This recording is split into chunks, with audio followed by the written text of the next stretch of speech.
dan saya harus menjadi satu orang yang begitu dekat dengan Tuhan, supaya iblis tidak bisa memakai saudara, tidak bisa memakai saya. Begitu banyak pada zaman yang modern ini, semua serba senang, comfort, murah, menyenangkan. Saudara, saya teringat zaman saya dulu ketika masih muda, atau orang tua saya, zaman yang sulit, punya uang pun tidak bisa senang. Apanya yang mau dipakai untuk beli apa yang senang pada zaman dahulu. Sekarang mudah sekali. Ya, saudara. Tidak usah membeli di dalam mall, cuci mata aja. Ya. Jadi cuma windows shopping aja, lihat-lihat aja, pulang sudah senang. Saudara, sekarang semua serba murah, serba bagus. Disitulah iblis bekerja. Supaya apa? Supaya Anda dan saya dipegang oleh dia. Sehingga segala kehendak Allah ditukarnya dengan kesenangan dunia. Saudara, para kekasih, Anda dan saya harus mempunyai satu kesadaran. Kalau aku tidak mengasihi Tuhan, aku berarti dikasih oleh iblis. Ingat, suara sangkakala akan segera berbunyi. Harap diingat dengan baik. Kalau saya kurang mencintai Tuhan, saudara kurang mencintai Tuhan, dan tidak bisa menyandarkan dan menyenderkan kepala kita di dada Yesus, saudara, kemungkinan besar saya dan saudara akan menjadi mangsa iblis yang paling mudah, paling empuk, dan paling cepat diraih oleh dia. Hanya kalau saya dan Anda menyenderkan kepala kita di dada Yesus, Anda dan saya akan mengalami keselamatan, ketenangan, tidak sudi menerima segala tawaran-tawaran daripada pekerjaan kuasa gelapan.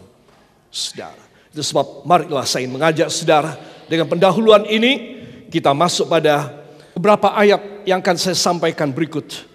Memberitahu kepada kita, walau sebetulnya enggak layak orang-orang ini menerima pertolongan Tuhan. Ya, saudara, jangan lupa, zaman dulu ketika Yesus ada di atas muka bumi, itu peraturan agama ketat sekali. Enggak macam kita bebas. Saudara, kita modern. Zaman dulu tidak. Resikonya dirajam batu sampai mati. Kalau kita salah menerapkan ritual agama pada waktu itu. Ritual agama dan ketentuan Taurat adalah orang-orang yang sakit dan cacat tidak boleh datang ke dalam rumah Tuhan. Walaupun dia maksudnya minta disembuhkan sekalipun, saudara, juga tidak boleh datang kepada rabi, yaitu pendeta pada zaman dahulu. Harus jarak jauh, saudara. Itu sebab orang-orang yang sakit, mereka boleh dibilang 90% no hope, hopeless.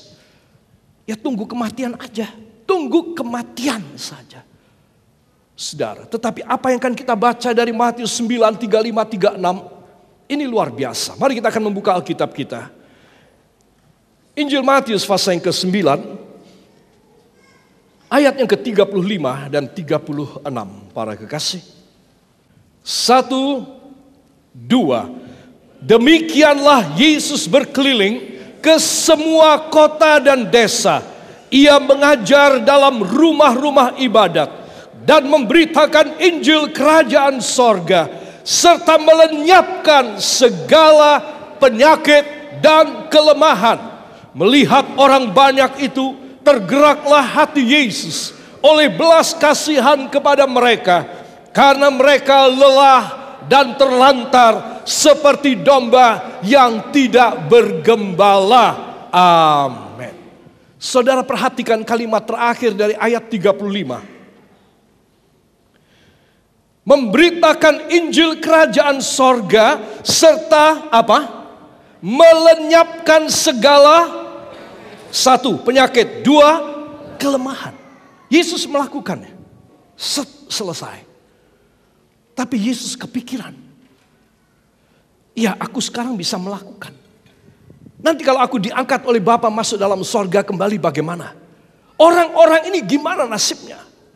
Itu sebab ayat-ayat selanjutnya dalam pasal yang ke-10, tolong dilihat pasal 10. Ayat 1, kita akan baca.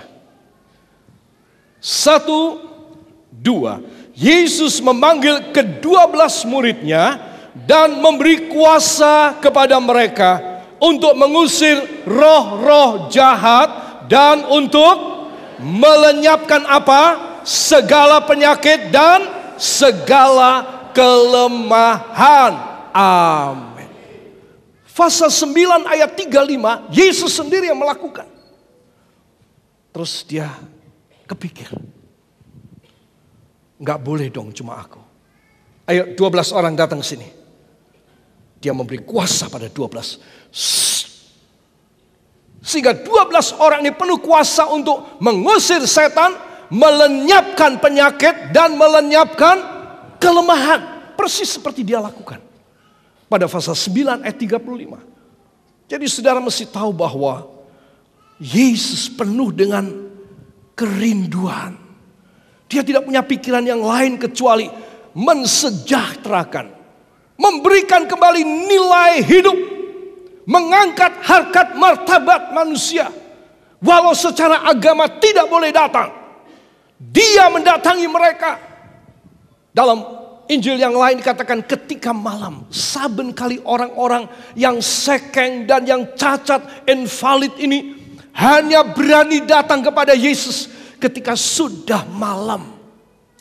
Ketika para guru-guru Yahudi, para pendeta-pendeta dan ahli Taurat sudah pada tidur dan menutup pintu mereka terhadap orang lain yang susah, Yesus tetap ada di luar di pinggir jalan pada malam hari. Orang-orang pada datang, dia menyembuhkan semuanya. Dia kepikiran, nggak boleh saya saja, aku seorang diri. Keesokan hari dia kumpulkan 12 orang. Dan dia memberi kuasa pada mereka berdua. Sama seperti kuasanya. Mengusir setan, melenyapkan kelemahan, dan melenyapkan penyakit. Amin. Jadi saudara lihat, hati Tuhan begitu los, begitu obral kepada kita orang. Saudara datang dengan beban apapun, kalau saudara merendahkan diri, tersungkur di kaki Yesus, maka engkau akan pulang sembuh, engkau pulang pulih, engkau pulang diberkati. Dia perlindungan dan kekuatan, penolong dalam kesesakan yang sangat terbukti. Sangat terbukti. Di dalam Injil Markus pasal yang ke-14 ayat 3 dan ayat yang ke-8. Markus 14 ayat 3 dan ayat yang ke-8. 1, 2. Ketika Yesus berada di Betania, di rumah Simon si kusta, dan sedang duduk makan, datanglah seorang perempuan membawa suatu buli-buli pualam berisi minyak narwastu murni yang mahal harganya. Setelah dipecahkannya leher buli-buli itu, dicurahkannya minyak itu ke atas kepala Yesus. 8. Ia telah melakukan apa yang dapat dilakukannya. Tubuhku telah diminyakinya sebagai persiapan untuk penguburanku. Amin. Sekarang kita melihat dimensi dan angle, sudut pandang, perspektif yang beda. Tadi kita melihat tentang Yesus menyembuhkan orang, saudara, dari pihak Allah. Saudara, sekarang kita meneliti dan melihat sejenak dari pihak kita apa sih? Bahwa kita ingin dipermuliakan, bahwa kita ingin dijagai, dilindungi, bahwa dia harus menjadi penolong yang sangat terbukti. Katakan penolong yang sangat terbukti. Bila manusia tidak bisa menolong, semua katakan, bila uang tidak bisa membantu, bila apapun di dunia tidak berhasil dalam hidup saya, maka Yesus sangat terbukti bisa menolong saya. Saudara, engkau harus begitu mantap, begitu yakin. Itu sebab saya ingin melihat sekarang itu kamera diarahkan kepada saudara, di-shoot ke arah saudara, ke arah saya. Bagaimana si Timothy Roy ini? Bagaimana Anda? Sekarang kamera Tuhan sedang men-shoot seorang wanita tunasusila. Saudara, wanita ini adalah sesuatu objek yang dilematis. Dibenci, diusir, tapi dicari. Demikian filosofinya, saudara. Tetapi karena dia sudah mengenal, entah di mana dia mendengar firman yang disampaikan oleh Tuhan Yesus, dia membuat satu keputusan. Aku tidak mau lagi. Aku mau datang kepada Yesus, aku mau minta ampun. Tapi aku tidak bisa cuma minta ampun begitu saja. Datang dengan tangan kosong. Tidak. Aku akan pecah celenganku, tabunganku. Aku akan membeli minyak termahal di dunia. Minyak termahal di Israel. Narwastu. Sebab dia membongkar dia punya tabungan. Dia pergi ke satu-satunya toko minyak wangi di Yerusalem. Dia beli dan dia kembali lagi ke Betani. Itu berjalan kira-kira 3 jam. Sambil dia menyembunyikan di balik jubahnya. Ini barang mahal sekali. 300 dinar. Laki-laki yang bekerja 1 hari upahnya 1 dinar. Berarti ini adalah upah 300 hari kerja seorang laki-laki. Dia membelanjakan hanya dapat 1 buli-buli kecil yang berisi parfum.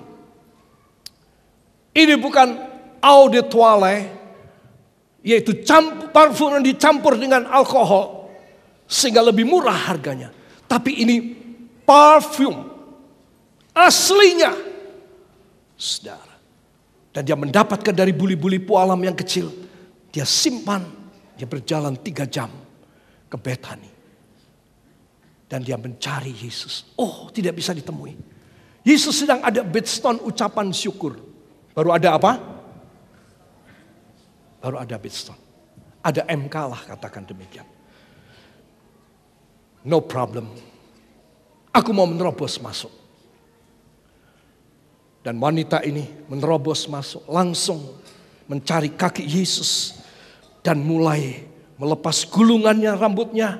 Dan dia mengeluarkan dari kantongnya itu pualam yang berisi minyak narwastu asli. Dia pecah lehernya. Dia taruh sebagian di rambut kepala Yesus. Turun sampai kepada dada Yesus. Selesai. Separuh dia taruh di kaki Yesus. Dan dia mengurapi kaki Yesus. Dengan rambutnya, dengan air matanya. Saudara, dia mau menempatkan dirinya yang tidak layak, yang kotor dan najis. Dengan perwakilan ini minyak narwastu di kepala Yesus, di dada Yesus, di kaki Yesus. Orang-orang heboh. Loh, kenapa guru kita tidak tahu siapa ini perempuan? Saudara, walaupun mereka bisik-bisik di belakang punggung Yesus, Yesus tahu kenapa sih kamu? Kenapa ribut sekali? Kamu punya orang miskin banyak. Kalau kamu mau kasih mereka sedekah, amal, kasih. Ada banyak orang miskin. Tapi perempuan ini berbuat baik untuk aku, mengurapi kepalaku. Dan parfum itu jatuh ke dadaku dan pada kakiku untuk mengurapi aku ketika aku nanti digantung di kayu salib di Golgota. Saudara yang kekasih, lihat betapa kagetnya mereka semua. Istimewa wanita ini yang sudah membelanjakan 300 dinar tabungannya. Habis sudah hartanya. Dan dia tidak mau cari dengan cara sedemikian lagi. Dan dia menangis di kaki Yesus. Dari pihak saya, pihak saudara, bagaimana? Kalau dia begitu welcome dengan semua kejelekan kita orang. Oh, Yesus bukan sejenis pria pencitra. Dia bisa langsung menendang ini perempuan. Dan dia tidak akan salah. Dia akan dipuji oleh semua laki-laki yang lain di sana. Semua akan heran dan semua akan memuja dia. Wah, inilah orang suci. Tidak mau dijamah oleh perempuan semacam ini. Yesus bukan cari pencitraan. Tidak. Yesus berkata, hai wanita, dosamu yang banyak sudah aku ampuni. Pulang dengan damai sejahtera. Coba.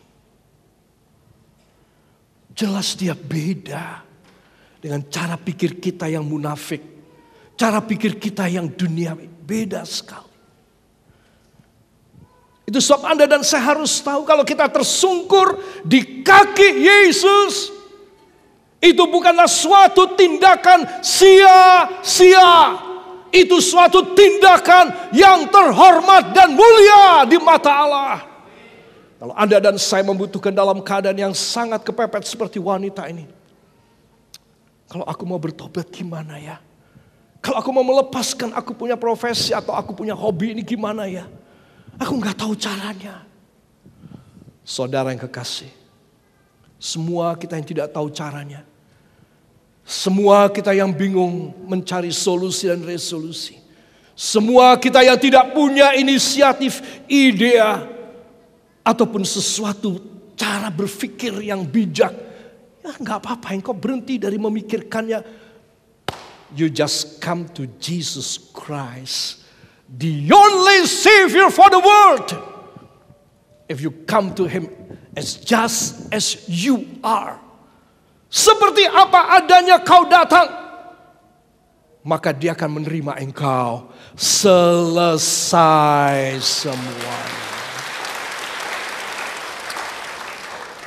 Pikirannya yang tentang dosa, tentang nanti keluar dari sini dia akan dilempari batu oleh para pria. Ya, dia menyerahkan semuanya. Dia yakin bahwa Tuhan adalah kekuatan bagi dia. Dia yakin bahwa Yesus adalah penolong yang sangat terbukti ketika dia dalam keadaan kesesakan.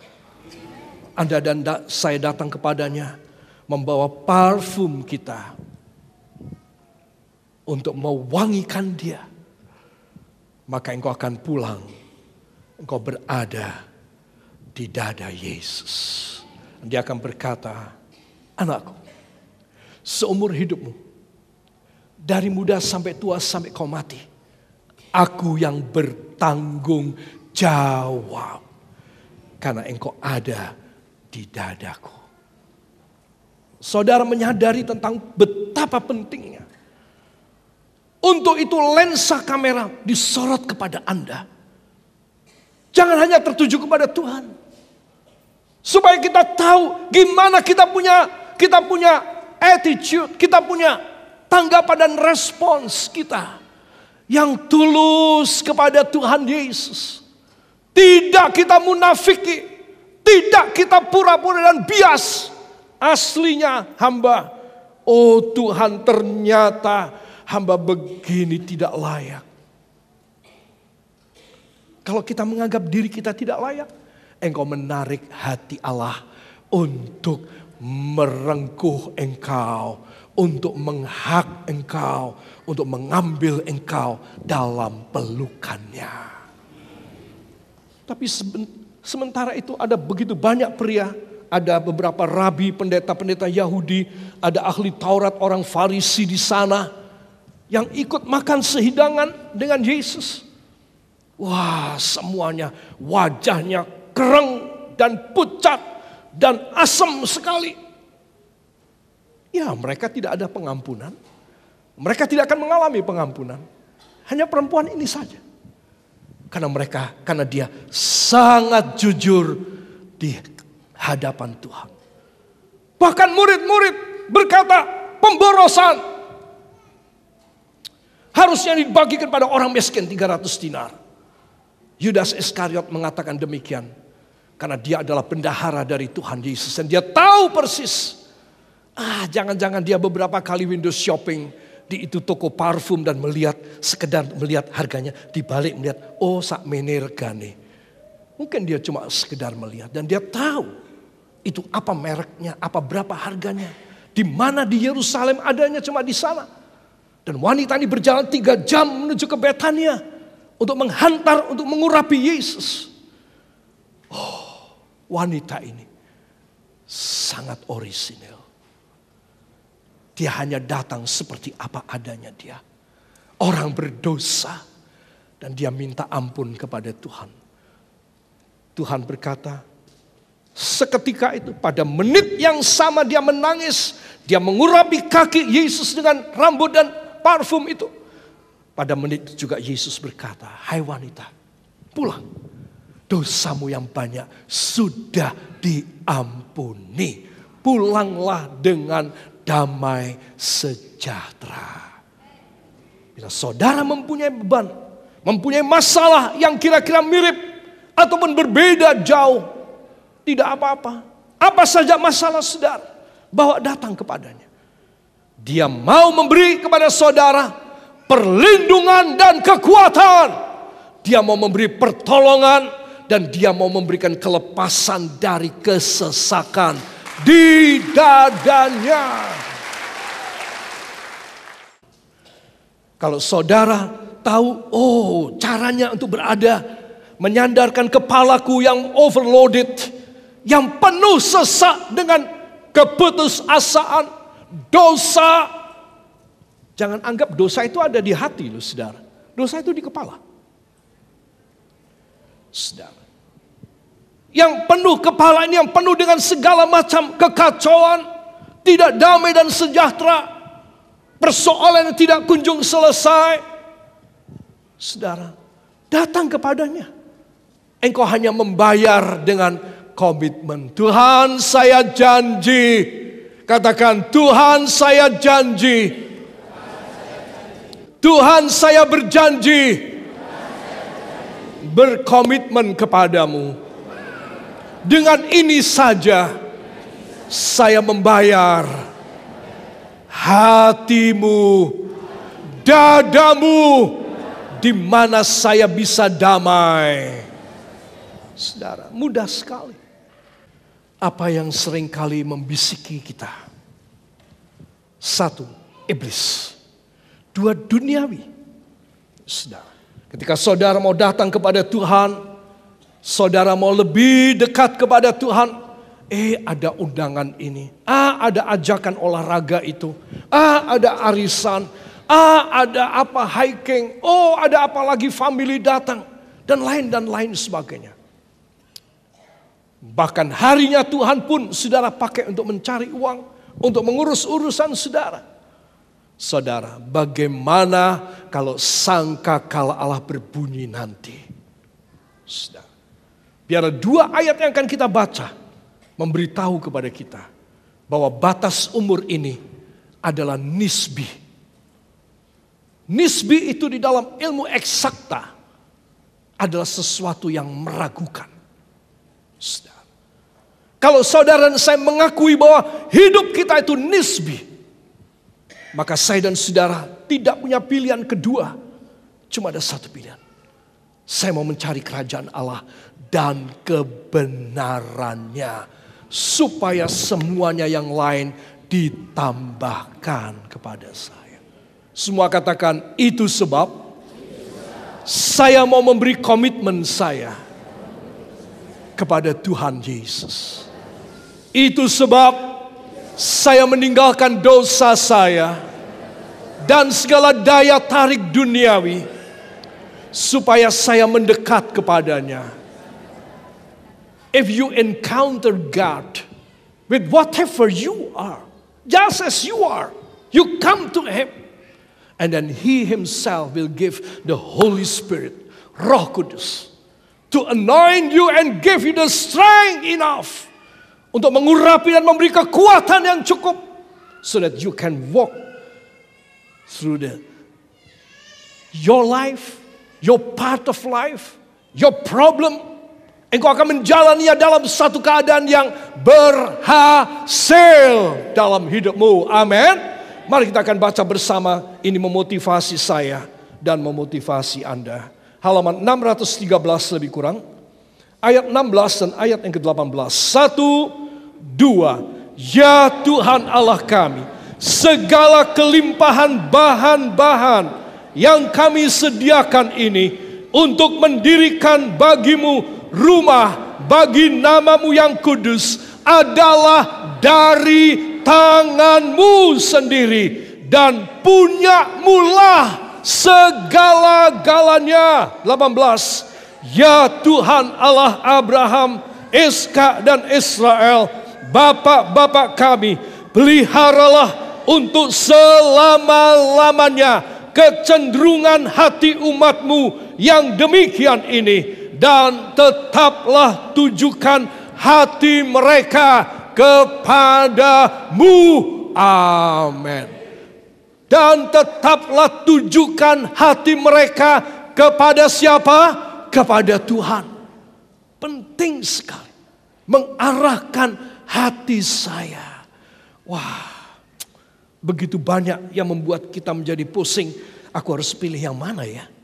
Aku harus membuat satu keputusan yang mana dan apa? Itu sebab orang Kristen jarang bisa maju. Karena dia cuma toleh kanan, kiri, muka, belakang, atas, bawah. Tidak maju-maju, cuma mau mempertimbangkan banyak hal. Kalau aku setia kepada Tuhan, aku rugi enggak? Kalau aku datang seminggu sekali, apa untungnya? Kalau 2 kali, ruginya seberapa? 3 kali, lebih lagi ruginya. Saudara, engkau hanya menoleh kanan dan kiri, mempertimbangkan tanpa keputusan babar belas dalam hidup. Kalau Anda dalam situasi dan kondisi macam kebingungan macam begini, saya anjurkan bayar komitmen. Bayar. Kembali pada cinta yang mula-mula. Supaya engkau menerima yang terbaik dalam hidupmu. Saben hari kami mendapatkan banyak SMS, banyak telepon. Apalagi kemarin itu. Sudah 2,5-3 bulan ini saya mengingatnya. Bulan-bulan yang berat bagi bangsa kita. Indikatornya, tandanya apa? Begitu banyak keluh kesah melalui media, WhatsApp, melalui Viber, melalui Line, melalui SMS, saudara, melalui telepon. Bahwa usahanya sepi sekali. Bahwa tidak punya uang untuk membayar hutang karena barang tidak laku. Bahwa sakit tidak sembuh-sembuh. Saudara, itu tandanya orang hidup susah. Sekarang ini susah. Penyelewengan itu bukan hanya laki nyeleweng. Sekarang trennya wanita nyeleweng. Punya suami 2, punya suami siri dan lain sebagainya. Jadi saudara tahu pekerjaan iblis itu luar biasa. Tetapi di tengah-tengah keluh kesah yang begitu banyak, kita bersyukur selalu datang kesaksian. Luar biasa. Luar biasa. Luar biasa.